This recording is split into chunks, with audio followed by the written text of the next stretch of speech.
one of the most iconic Mercedes-Benz ever built. Mercedes-Benz SLR Stirling Moss. So you just push this and then they lift all the way up. Looks pretty cool.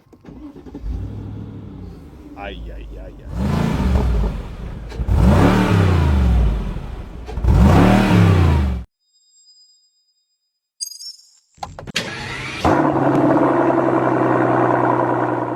Hello guys, I am back today welcoming you all with this. Right in front of us, ladies and gentlemen, we have one of the most iconic Mercedes-Benz ever built. This, ladies and gentlemen, is the iconic Mercedes-Benz SLR Stirling Moss, which they have built in cooperation with McLaren. As you guys know, Mercedes and McLaren, back then, they built a car together, which was the SLR, one of the most iconic Mercedes of all time, in my opinion. A collaboration that nowadays is unthinkable of, but back then it was, and they built an SLR, and on base of the SLR they gave us the SLR 722, the 722S, which were highly limited. Just to top it off and finish it off with an amazing cooperation, they have given us this here. This is the SLR Stirling Moss. In today's video I want to tell you everything you need to know about the car. Will give you quite a lot of details, a lot of highlights. We will be jumping inside. We will be also doing a sound check for you, listening to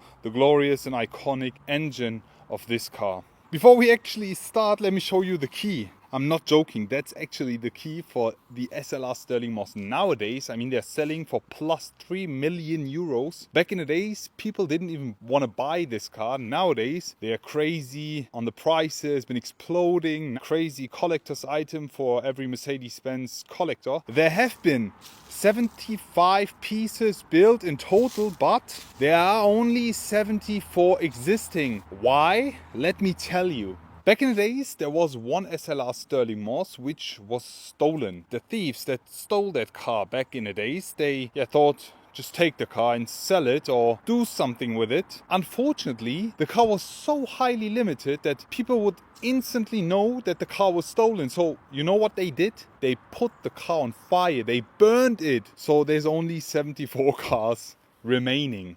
I hope 74 cars. I really hope that there were not even more burnt down. So why is this car called the SLR Stirling Moss? Sir Stirling Moss, one of the biggest Mercedes icons and legends, former F1 driver. Back in the days, that guy was a menace to racing and motorsports, especially back in 1955 when that guy, Sir Stirling Moss, won the rally in Italy with the 300 SLR with an average speed of, guys, 157 kph. Nowadays, even unthinkable of, but he did that in 1955. Let me show you how the roads in Italy looked like back then. With an average speed of, again, 157 kph. The record time, he said, was around 10 hours and 7 minutes or something. Just let me show you how he looked after the race. Is an icon. And that's why Mercedes has decided to give him this car here as a homage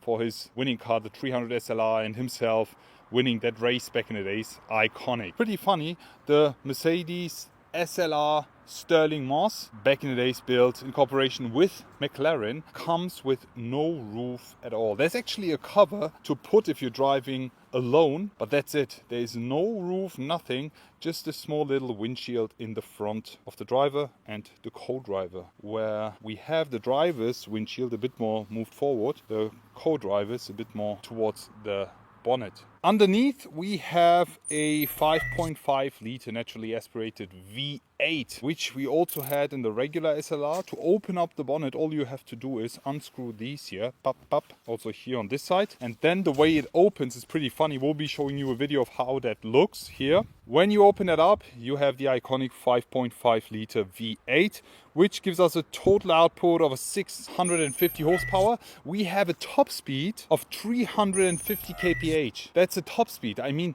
I don't really think that anyone actually tried to hit that, because when driving it, just imagine, even driving just 50 kph with this little windshield, you have to wear a helmet. Always wear whatever, a head cover, a cap and glasses. You have to, just for your own protection sometimes of the wind, of a lot of things just flying towards you. That's why the car remains a collector's item.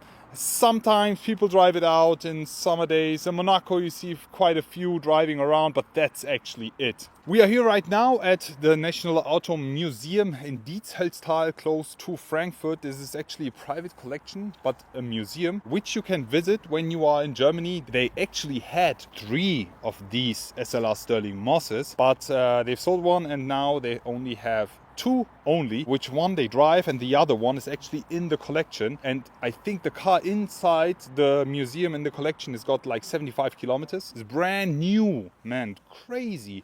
But this car, as you can see on all these stickers, sLR Club, driving Mille Miglia in 2011, Mille Miglia in 2014, Stars of Benelux in 2013. It's actually participated in quite a lot of rallies and races, also here, Tour de Provence, Tour de Alps, back in 2013. It's got quite a lot of kilometers, and that's something I really love to see. Someone actually driving this car is just iconic. Something that I love about the sLR Stirling Moss in general is that the car has been completely changed. When you compare the AMG Pure Speed, the successor of this car here, it was built on base of the SL63. However, they've kept the headlights and taillights stock. When I asked them why didn't you change them, they said, yeah, it would cost us so much more extra. But back in the days, they didn't think of that.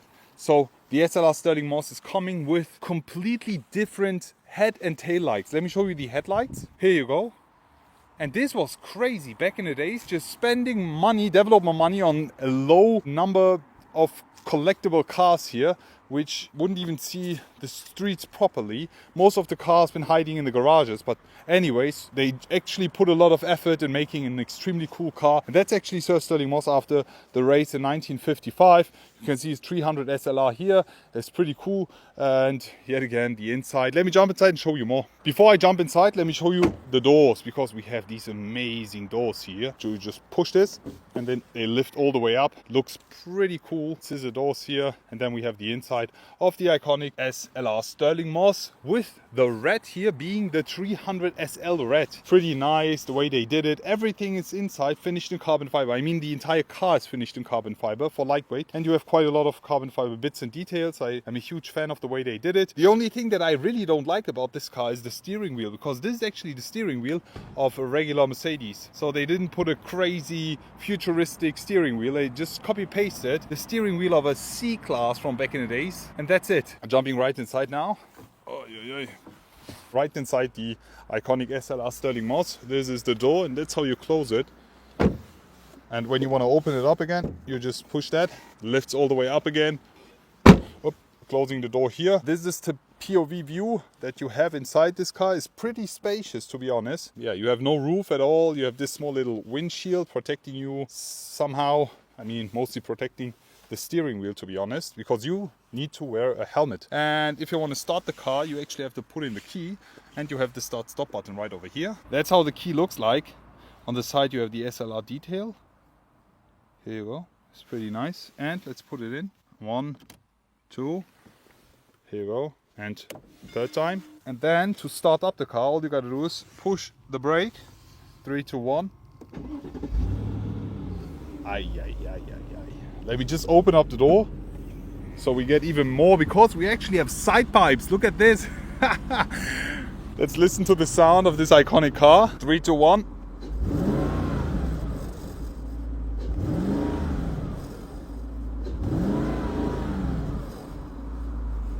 Just look at this.